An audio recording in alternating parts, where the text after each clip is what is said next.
নমস্কাৰ জিআৰজি ব্লগলৈ পুনৰবাৰ সকলোকে স্বাগতম জনাইছোঁ। আজি আমি আপোনালোকৰ বাবে মুখ্যমন্ত্ৰী মহোদয়ৰ এটি গুৰুত্বপূৰ্ণ মন্তব্য সম্পৰ্কত এটি ভিডিঅ' আগবঢ়াইছোঁ। যিহেতু সৰ্বশিক্ষা অভিযানত যিসকল শিক্ষকে কৰ্মৰত হৈ আছে সেই শিক্ষকসকলৰ বাবে নতুনকৈ এটা স্পেচিয়েল ৰিক্ৰুইটমেণ্ট অনুষ্ঠিত কৰিব চৰকাৰে। অৰ্থাৎ ৩৫,০০০ সৰ্বশিক্ষা অভিযানৰ শিক্ষকক স্থায়ী চাকৰিত নিযুক্তি দিয়া হ'ব আৰু এই স্থায়ী চাকৰিৰ বাবে এটা স্পেচিয়েল ৰিক্ৰুইটমেণ্ট হ'ব আৰু ৩৫,০০০ শিক্ষকে স্থায়ী চাকৰি পোৱাৰ পাছত খালী হোৱা ৩৫,০০০ পদৰ বাবে নতুন শিক্ষকৰ নিযুক্তি প্ৰক্ৰিয়া আৰম্ভ হ'ব।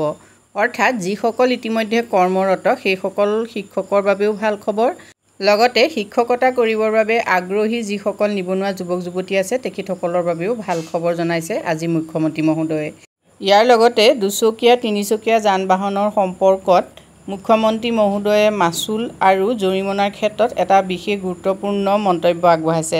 আজি কেবিনেটে গ্ৰহণ কৰা এই গুৰুত্বপূৰ্ণ সিদ্ধান্তসমূহৰ ওপৰত আপোনালোকে মুখ্যমন্ত্ৰী মহোদয়ৰ ভাষণৰ পৰা জানিব পাৰিব। উচ্চতম ন্যায়ালয়ৰ উমাদেৱী গোচৰৰ পৰিপ্ৰেক্ষিতত কাৰো চাকৰি নিয়মীয়াকৰণ কৰিব নোৱাৰে। কেবিনেটৰ এই পাৱাৰ উচ্চতম ন্যায়ালয়ে প্ৰত্যাহাৰ কৰিছে।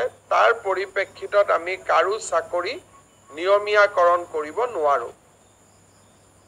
কিন্তু সৰ্বশিক্ষা অভিযানত কাম কৰি থকা শিক্ষকসকলক যাতে আমি সকাহ দিব পাৰোঁ, তাৰ বাবে আজি কেবিনেটে ৩৫,০০০ নতুন শিক্ষকৰ পদ চৰকাৰত সৃষ্টি কৰি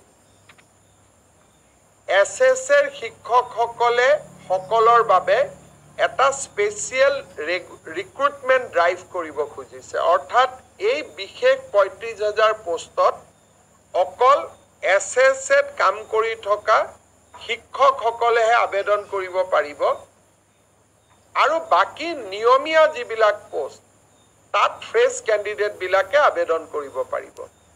এই ৩৫,০০০ শিক্ষকে SSৰ পৰা আহি চৰকাৰত সোমোৱাৰ লগে লগে সৰ্বশিক্ষা অভিযানত ৩৫,০০০ পোষ্ট বিলুপ্তি হ'ব।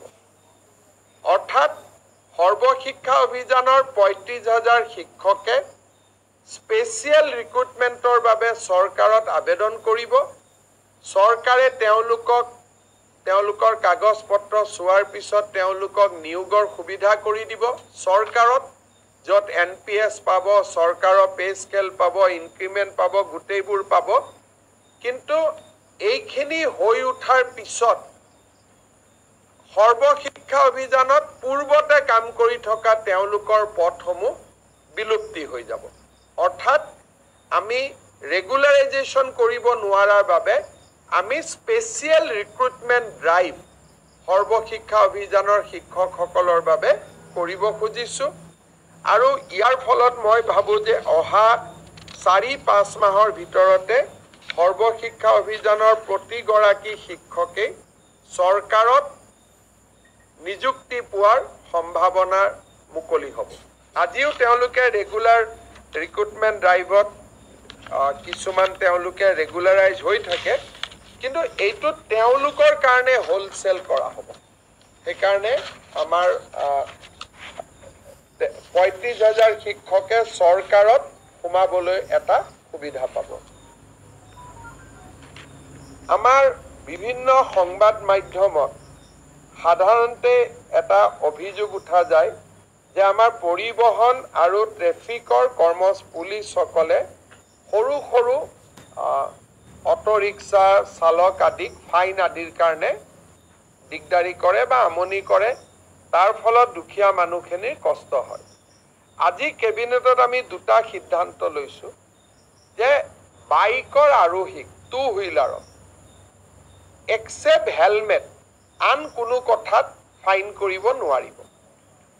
অকল হেলমেট নিপিন্ধিলে ফাইন হ'ব, বাকী আৰু কাগজ নাই, পত্ৰ নাই, এইবিলাকত যিটো ফাইন কৰে সেই ফাইনটো আৰু এতিয়াৰ পৰা নকৰিব। যদি কাৰোবাৰ কাগজ নাই তেতিয়া তেওঁলোকক নটিচ দিব, তেওঁলোকে কাগজ ঠিক কৰিব, কিন্তু ফাইন গভৰ্ণমেণ্টে তাৰ এটা SOP ট্ৰান্সপৰ্ট ডিপাৰ্টমেণ্টে ৰিলিজ কৰিব। দ্বিতীয়তে অটো ৰিক্সা যিকোনো 3 হুইলাৰ 3 চকীয়া যুক্ত গাড়ীক 4 বাৰকৈ তেওঁলোকে ৰিপিটেড অপৰাধ নকৰালৈকে তেওঁলোকৰ পৰা কোনো ফাইন নোলোৱাৰ সিদ্ধান্ত লৈছে।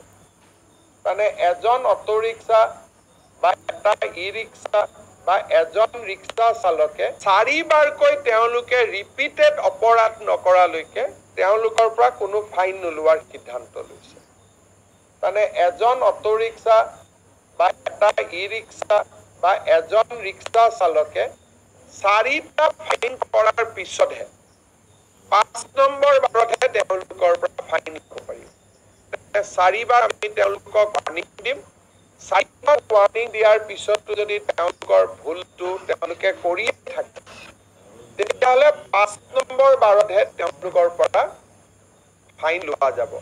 আৰু তেনেকে মটৰচাইকেল স্কুটাৰ স্কুটি আদিৰ পৰা এটাতে খালি ফাইন লোৱা যাব হেলমেট নিপিন্ধিলে। বাকী আন কথাত আমি তেওঁলোকৰ পৰা ফাইন নলওঁ। ইয়াৰ ওপৰত ট্ৰেন্সপৰ্ট ডিপাৰ্টমেণ্টক নিৰ্দেশ দিয়া হৈছে যে আপোনালোকে এটা SOP বনাই অহা 15 দিনৰ ভিতৰত আপোনালোকে প্ৰকাশ কৰক যাতে অটো ৰিক্সা ৰিক্সা ই ৰিক্সা এওঁলোকে যাতে ফাইন আদিৰ পৰা ৰক্ষা কৰিব খোজে। আমি এনে হিচাপ কৰি চাইছিলোঁ যে ইয়াত ফাইনৰ নামত চৰকাৰে যোৱা গোটেই 3 বছৰত 6-7 কোটি টকাও পোৱা নাই। গতিকে 6-7 কোটি টকাৰ কাৰণে আমি মানুহক হুলস্থুল কৰি থকাৰ কোনো অৰ্থ নাই। কিন্তু তেওঁলোকে যদি ভুল কৰি থাকে তেওঁলোকৰ আমি বেলেগ ধৰণৰ আন ব্যৱস্থা ল'ব পাৰিম। টকা লোৱাৰ পৰিৱৰ্তে আন যি এক্টত আছে আন আমি আইনী ব্যৱস্থা ল'ব পাৰিম। কিন্তু ফাইনটো নোলোৱাকৈ বেলেগ ব্যৱস্থাবিলাক আমি ল'ম, ফাইনটোলৈকে আমি নাযাওঁ, যাতে মানুহৰ মাজত ধাৰণা নহয় যে চৰকাৰে বিভিন্ন টকা পইচা এই দুখীয়া মানুহবিলাকৰ পৰা সংগ্ৰহ কৰি আছে। কেবিনেটত যিটো দুটাই ডাঙৰ সিদ্ধান্ত আছিল, এক প্ৰকাৰ ক'ব গ'লে সৰ্বশিক্ষাৰ শিক্ষকসকলৰ বাবে স্পেচিয়েল ৰিক্ৰুটমেণ্ট আৰু ফাইনৰ ক্ষেত্ৰত আজি আমি বহুখিনি শিথিল কৰাৰ যিটো ব্যৱস্থা, এই দুটা ব্যৱস্থা